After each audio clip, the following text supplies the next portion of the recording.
Today's story might have you thinking twice before you decide to go to a graveyard at night. One night, Stephen and Jason decided they were going to go out on town and find something to do. On the way there, some of their friends called them and wanted to hang out also, so they went and picked them up and all loaded up in his old beat-up Subaru. After everybody was in the car and they discussed it for a minute, they decided they were going to go walk around and hang out at the old massive graveyard that was just down the street. When they got there and parked the car, they all got out and decided to walk around for a little bit just to try and see if there's anything cool or scary to do while they were there, and they saw a hill and decided they were going to go see what's on the other side of it. When they got to the top of the hill, they looked down and they saw a pond, and on the bank of that pond, they noticed that there was a bunch of rocks that looked like they could possibly be perfect for skipping, so that's what they decided to go and do.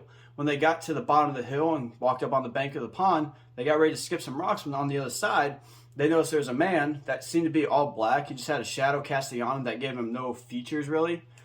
Just sitting on a rock, not moving and not acknowledging that they had just walked down there. Stephen, Jason, and the rest of their friends that night decided they were going to wave enthusiastically and shout hi to this guy. But whoever it was on the other side did not acknowledge it. He just continued to sit there, not even looking at them, just looking off in the opposite direction. After a few minutes of them skipping rocks and just talking the night away, this man across the pond suddenly jumped to their feet and started running across the pond. But when he got to about waist deep, he just vanished from thin air. This man jumping up and running across the pond and vanishing caused Steve and his friends to become extremely terrified. They immediately turned around, ran right back up that hill, all the way back to their car, got inside and went to start the car, but it would not start. After a few minutes of trying to get the car to start, they started hearing this banging on the back of the car. It wasn't a constant bang. It just happened every few seconds or so. And around that same time, they started to notice that there was a deep pressure in the air all around them inside the car. And when they looked around the outside of the car, they noticed there was nobody out there. Whatever was banging on the back of the car, they could not explain. They were trying to call Steven's mom to come give them a jump so they could get out of this graveyard, but none of their phones had cell service.